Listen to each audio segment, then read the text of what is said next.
నిస్సందేహంగా మహాబలశాలివి. నా సోదరుణ్ణి వధించిన ఆ విష్ణు ఇంకా జీవించే ఉన్నాడు.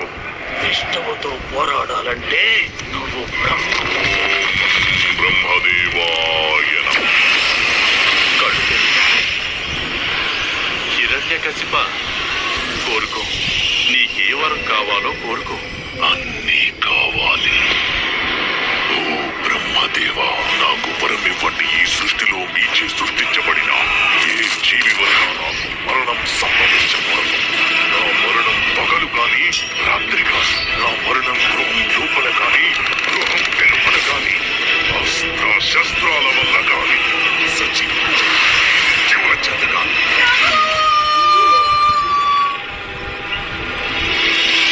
సమస్తం అంధకారవంతులమై అక్కడ మళ్ళీ కాంతిపుంజం జనిస్తుంది. ప్రహ్లాద, అమ్మా, మన నోటి వెంట కేవలం హరినామం మాత్రమే రావాలి.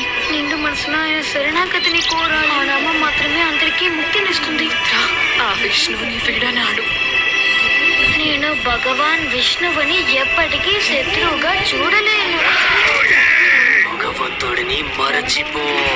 నేను ప్రహ్లాదునికి మరణదండన విధిస్తున్నాను. మనమంతా అసురులం.